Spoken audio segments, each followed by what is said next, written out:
নামতেই অন্ধকারে ডুবে যায় পুরো শহর। রাস্তার বাতি নিভে যায়, অন্ধকার হয়ে যায় বাড়িঘর। কোথাও কোথাও আবর্জনা পুড়িয়ে আলো জ্বালানোর চেষ্টা করা হয়, আবার কোথাও গরম থেকে বাঁচতে সমুদ্র তীরে ভিড় করেন মানুষ।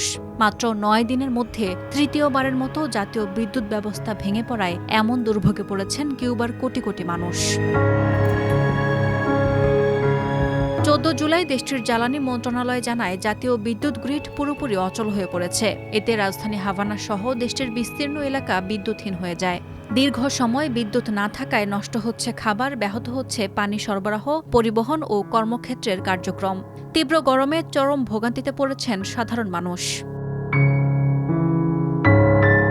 হাভানার বাসিন্দারা বলছেন, বিদ্যুৎ না থাকায় সপ্তাহের খাবার একসঙ্গে কিনে রাখা সম্ভব হচ্ছে না।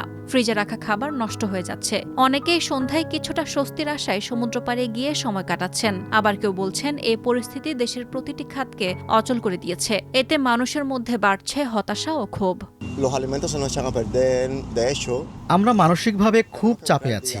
বিদ্যুৎ না থাকায় খাবার নষ্ট হয়ে যায়।